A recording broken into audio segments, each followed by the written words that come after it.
Over 60. Drink this now. Hello everyone, stop scrolling. This message can change your life. Hope you all are doing well. This video is inspired by the research and public talks of Dr. Barbara O'Neill.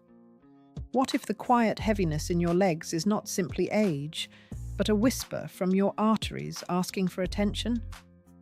After 60, the body does not suddenly fail. It negotiates, it adapts, it compensates. And sometimes it signals that circulation is no longer as fluid as it once was. Today, I want to explore something deceptively simple. A drink, natural, accessible, physiologically powerful, that can help increase blood flow in the legs, sometimes faster than many expect. Nitric oxide is one of the most quietly powerful molecules in the human body. It is not a vitamin, not a hormone in the traditional sense, and yet its influence on vascular health is profound. Within the delicate inner lining of our arteries, the endothelium, nitric oxide is continuously produced when the system is functioning optimally. Its role is elegantly simple. It signals the smooth muscle surrounding blood vessels to relax. When those muscles relax, arteries widen. When arteries widen, resistance decreases.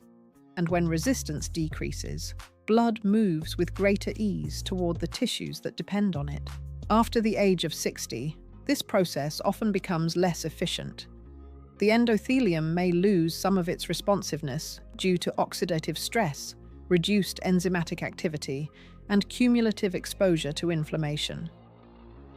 Nitric oxide production declines gradually, not dramatically, but enough to matter.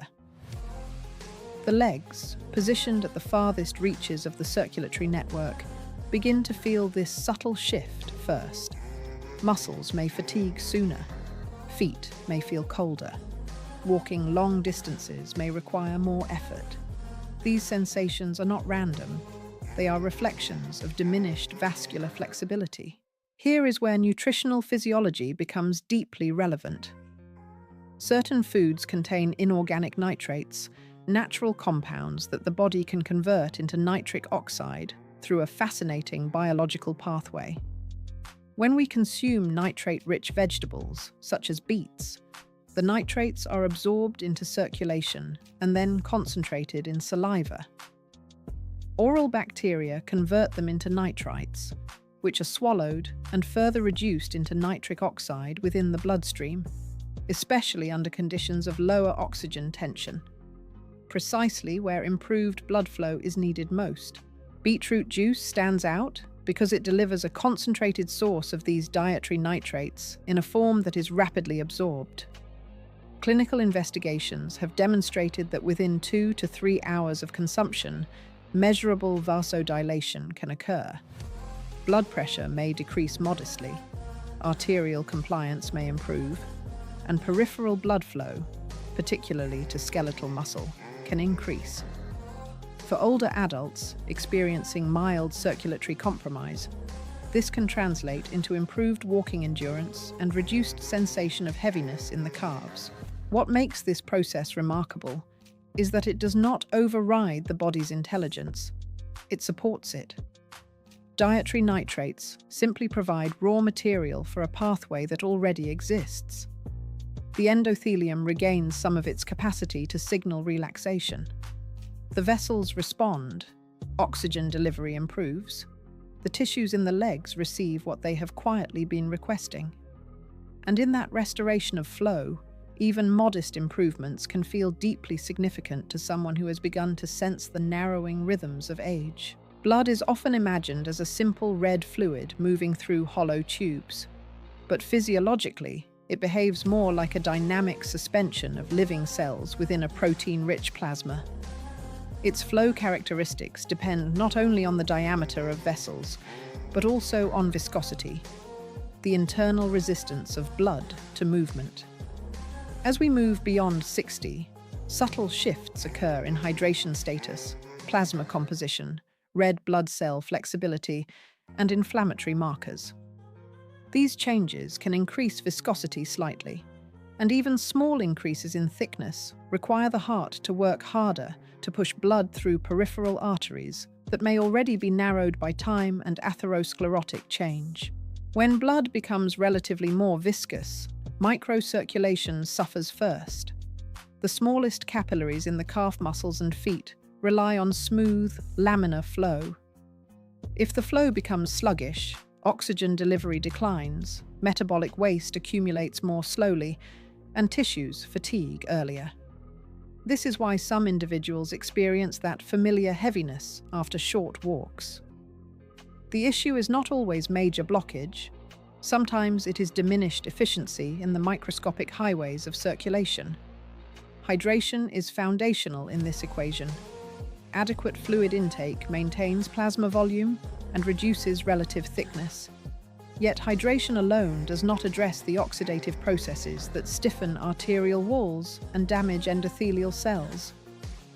Oxidative stress modifies lipids and proteins within the vascular lining, reducing elasticity and impairing nitric oxide signaling. Over time, arteries lose their supple responsiveness and become less capable of adjusting to the body's changing demands. This is where polyphenol-rich beverages, particularly pomegranate juice, enter the discussion. Pomegranate contains a high concentration of antioxidant compounds, such as punicalagins and anthocyanins. These molecules interact with reactive oxygen species, helping to neutralize them before they damage endothelial cells. Research suggests that regular consumption may improve endothelial function, enhance arterial elasticity, and modestly reduce markers of oxidative stress. Improved elasticity allows vessels to expand more readily with each pulse of blood, decreasing resistance and improving downstream perfusion. In practical terms, better endothelial integrity means smoother flow through both large arteries and delicate capillary beds. Oxygen reaches muscle fibers more efficiently. Nutrients arrive with less resistance. Waste products are cleared with greater precision. The subjective experience may be subtle at first. Warmer toes, less cramping, improved stamina. But physiologically, it reflects a meaningful shift toward restored vascular harmony. Circulation is not merely about pumping force. It is about fluid dynamics, vessel responsiveness, and biochemical balance working together in quiet coordination within the living architecture of the body. Inflammation is not inherently an enemy. It is a biological defense mechanism designed to protect and repair. In youth, it rises sharply in response to injury or infection, and then resolves with precision. But as the decades pass, a subtler pattern can emerge, a persistent, low-grade inflammatory state that lingers beneath awareness. This chronic inflammation alters vascular biology in gradual but consequential ways. The endothelium becomes more reactive, less efficient at producing nitric oxide, and more prone to attracting inflammatory cells that contribute to plaque development. What time naturally tightens, inflammation quietly narrows further. Within arterial walls, inflammatory signaling stimulates the production of adhesion molecules. These molecules allow circulating immune cells to attach to the endothelium, migrate inward, and participate in the formation of fatty streaks and fibrous plaques. Over years, this process stiffens vessels and reduces their internal diameter. Even modest narrowing in peripheral arteries can significantly affect blood flow to the legs, because circulation there depends on both adequate vessel width and rhythmic muscular contraction to propel blood upward against gravity. Reducing chronic inflammation, therefore, is not merely about comfort. It is about preserving structural integrity within the vascular system. Certain natural compounds interact directly with inflammatory pathways. Turmeric, particularly its active component curcumin, has been studied for its influence on nuclear factor kappa B, a key regulator of inflammatory gene expression. By modulating this pathway, curcumin may reduce the production of pro-inflammatory cytokines that contribute to endothelial dysfunction. When paired with black pepper, which contains piperine, absorption improves significantly, allowing more of the compound to enter systemic circulation. Improved endothelial health supports better vascular tone and responsiveness. When inflammatory signaling decreases, oxidative stress often diminishes alongside it. The arterial wall becomes less rigid, more adaptable. Blood encounters less friction as it moves through peripheral vessels. In the legs, where circulation is already challenged by distance from the heart, this reduction in inflammatory burden can make a tangible difference. Muscles receive oxygen more consistently. Minor tissue damage repairs more efficiently. Sensations of tightness or burning during walking may lessen over time. The body is not static, it is continuously remodeling. Even after 60, vascular tissue responds to shifts in biochemical environment.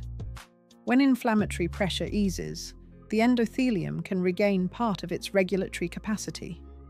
Circulation improves not through force, but through restored balance within the intricate signaling systems that govern vascular health.